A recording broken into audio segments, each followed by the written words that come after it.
Alright guys, it's time to look at the weather pattern for the rest of July and into very early August. We'll be looking at the EPS model today, which is basically the European model's 51 ensemble members all averaged out. And we'll start off today on July 19th looking at the 500 millibar height anomalies. So this shows where you have ridges and troughs. Areas in orange are ridges and areas in blue and purple are troughs. And each one of these lines is called an isohypsy. Basically lines of equal height.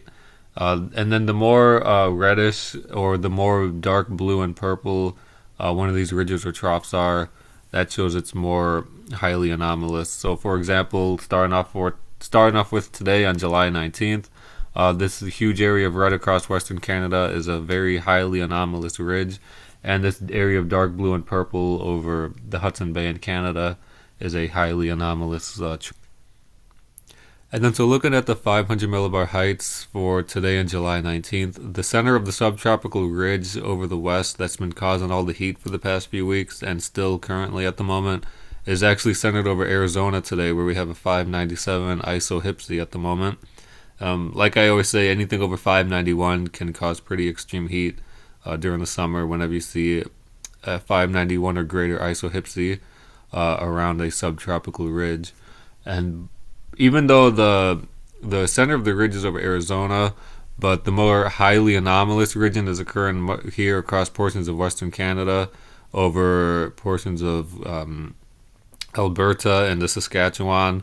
A highly anomalous region at the moment that's producing a lot of record high temperatures actually occurred yesterday across this area and could occur over the next few days. Yellowknife, Canada, and way up there in Northwest Territories, Canada, actually broke their all-time record high, 32 degrees Celsius, which is about 88, 89 degrees Fahrenheit. And so whenever you have ridging or the jet stream goes up on one side, it tends to come down on the other side. So across much of the central and eastern United States, we actually have some slight troughing going on, bringing more seasonable and even some below normal temperatures. Now, as we go over the next few days, that's the type of weather pattern we'll be looking at going into early next week. Still a trough out west, still a ridge out west, and a trough across the central United States where we have that bluish color. And then by the time we get into around July 25th, the EPS is showing actually a resurgence of that subtropical ridge over the west, bringing a 597 isohypsy. Even I see a little bit of a 600, extremely rare, or quite rare to see a 600 isohypsy line with the subtropical ridge, indicating some very extreme heat possible still across portions of the west through July 25th, and still showing a trough across much of the central and eastern U.S. Right in here, still bringing more seasonable weather there. And then as we go a little bit beyond that to around July 28th, the EPS is showing finally a breakdown of that ridge over the west, and actually replacing it with a trough, bringing finally some relief to that heat. Some areas that desperately need it, especially all the wildfires that broke out in the past week across Western Canada under that strong heat, under that strong subtropical ridge. But it doesn't last long. A few days later, by the tail end of the month, the EPS is showing a resurgence of that heat dome, bringing a 594 isohypsy once again into portions of the southwest. This would bring back more above normal temperatures across all of the western U.S., western Canada, but like I said, when the ridge goes up on one side, you tend to get a trough on the other. So we have some slight troughing across the east, not a whole lot, by the end of the month. And then as we get into very early August, I know this is getting pretty far out there, so it could change a bit. But at the moment, in very early August, the EPS is showing that ridge out to the west, bringing the heat in that area, and some slight troughing across the eastern U.S., bringing more seasonable to perhaps slightly above normal temperatures. Basically, no sign of any major heat across the east over the next couple of weeks, like we saw in late June. No sign of that at the moment. I even see a little bit of a northwest flow type of pattern setting up.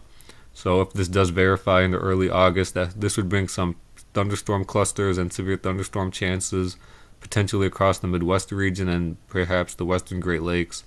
An area that doesn't really need it, especially after what just happened. 2 straight days of major tornado outbreak actually across northern portions of Illinois. but also a lot of tornado damage there in Iowa too. And then a few weeks ago, we had all that flooding in portions of South Dakota, Minnesota, Iowa. So you don't want to see this type of weather pattern set up again. But it's certainly possible, not guaranteed, in early August, something we have to keep an eye on. And then so next I want to look at temperature anomalies. And so starting off with today on July 19th, notice all the above normal temperatures across the west, and especially well above normal there in Western Canada where that record heat is occurring. But on the flip side, look at all this blue color indicating below normal temperatures across much of the central and eastern U.S., and even in New Mexico where that heat wave has finally come to an end. So everyone across the east getting a nice relief from the summer heat. And that should continue over the next few days, all the way out. By the time we get to July 25th, still same type of weather pattern going on. Above normal temperatures out west, below normal temperatures out east, and going all the way out into early August. It's basically the same thing. By the time we get to early August, we could see a little bit more heat building in across the north, from the Midwest to the Northeast, but the Southeast still stays relatively cool, indicating with that we still have some bluish color down there, indicating some below normal temperatures still possible all the way to the end of the month, and even into early August. No sign of any extreme heat across the south. Now, average highs in the south in July are in the low 90s, so this would mean temperatures in like the mid to upper 80s to perhaps low 90s. So not cool per se, but relatively cool. Certainly could be much, much worse this time of year. It's nice to see them get a break from all the heat. And then across the Midwest region, this would most likely mean temperatures in the mid to upper 80s, basically anywhere in the 80s, as normal highs are in the upper 70s to low 80s across much of this area for the end of July into early August. But basically into early August, if this pattern verifies, notice how we still have the darkest red colors across the west, indicating that's the area where the most anomalous warmth will continue, like we've been seeing. We could get some more seasonable temperatures across the north, and then, like I said, the south. Still the most likely area to stay below normal. Still get below normal temperatures over the next 2 weeks. No sign of any extreme heat across the south, actually, or much of the east for that matter. A lot of this is because of a lot of rain expected, which I will show you next. And then so looking at rainfall totals, I'm going to the NWS blend of models, which is basically all of the weather models put together. And then so going out through July 29th, notice you can easily see all of the rain expected across the south, from Texas to Virginia, anywhere from 2 to 5 inches of rain expected over the next 10 days. Now, much of this area, especially across the southeast, is in a drought at the moment, so this would be welcome rain. But whenever you see these types of numbers, you always have to worry about flooding issues, especially where we just had a lot of flooding across portions of South Texas, southeastern Texas, where it's forecasting up to 5 to 6 inches of rain possible over the next 10 days. And then also notice how dry the Midwest gets over the next 10 days. This area has gotten a lot of rain this month and last month.